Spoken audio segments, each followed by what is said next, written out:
नमस्कार दोस्तों। आज का सबसे बड़ा सच क्या है दोस्तों? कोर्ट कचहरी में सबसे ज्यादा केस किस बात पे चलते हैं? हत्या पे, चोरी पे, डकैती पे? नहीं, सबसे ज्यादा केस चलते हैं प्रॉपर्टी के बंटवारे पर। बाप की छोड़ी जमीन बेटों को आपस में लड़वा देती है, घर टूट जाते हैं, भाई भाई दुश्मन बन जाते हैं। बचपन की हंसी खेल वाली यादें इन्हीं कागज झगड़ों में हमेशा के लिए खत्म हो जाती है।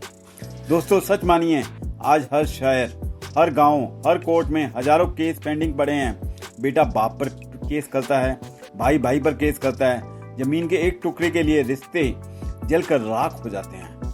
कोर्ट के चक्कर में चक्कर लगा लगा कर साल दर साल थका देते हैं।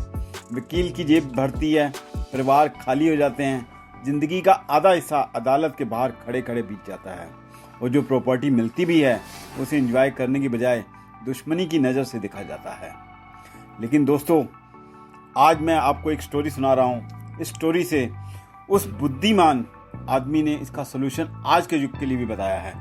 बहुत समय पहले की बात है, एक राजा के दरबार में भी एक ऐसा ही मामला आया।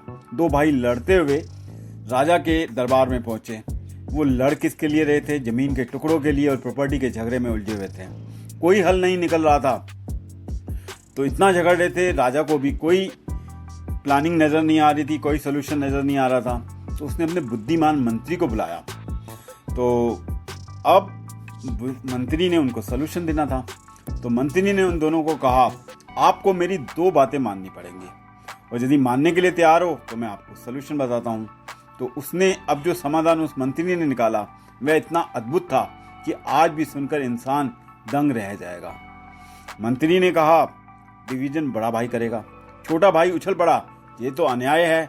और बड़ा भाई मन ही मन खुश हो रहा था, ये तो बहुत बढ़िया है, अब मैं जैसा चाहूंगा वैसा करूंगा।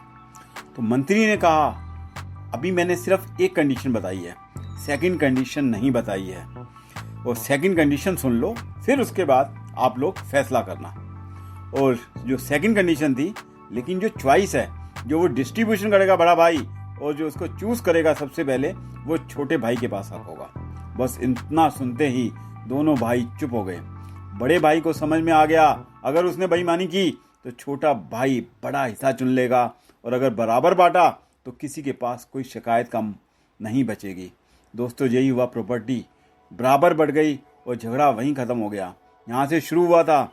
एक बुद्धिमान दिमाग ने वो हल निकाल दिया जो कोर्ट कचहरी सैलों में भी नहीं निकाल पाती। इस कहानी से हमें क्या सीख मिलती है कि असली ताकत पैसों या जमीन में नहीं होती। असली ताकत होती है समझदारी में, बुद्धिमानी में और सूझबूझ में। चाणक्य को भी आप जानते हैं, बीरबल को भी जानते हैं। वो हमारे लिए एक इंस्पिरेशन है। भारत में हमेशा से बुद्धिमान लोगों की इज्जत की जाती है। आज ज़रूरत है कि हम भी अपनी ज़िंदगी के झगड़ों को अदालत तक ना ले जाएं, बल्कि बुद्धि से, दिल से, आपसी समझदारी से हल निकालें। याद रखिए दोस्तों, ज़मीन, पैसा, प्रॉपर्टी तो यहीं रह जाएंगी, लेकिन रिश्ते अगर टूट गए तो वे कभी वापस नहीं जोड़ेंगे। तो चलिए, बुद्धिमान का उपयोग करिए और परिवार को जोड़िए और तोड़िए मत। दोस्तों, अगर आपको ये कहानी और इसका संदेश अच्छा लगा तो इसे अपने परिवार और दोस्तों के साथ ज़रूर शेयर कीजिए, क्योंकि शायद आपका एक शेयर किसी का घर टूटने से बचा ले। शुक्रिया दोस्तों, थैंक यू वेरी मच।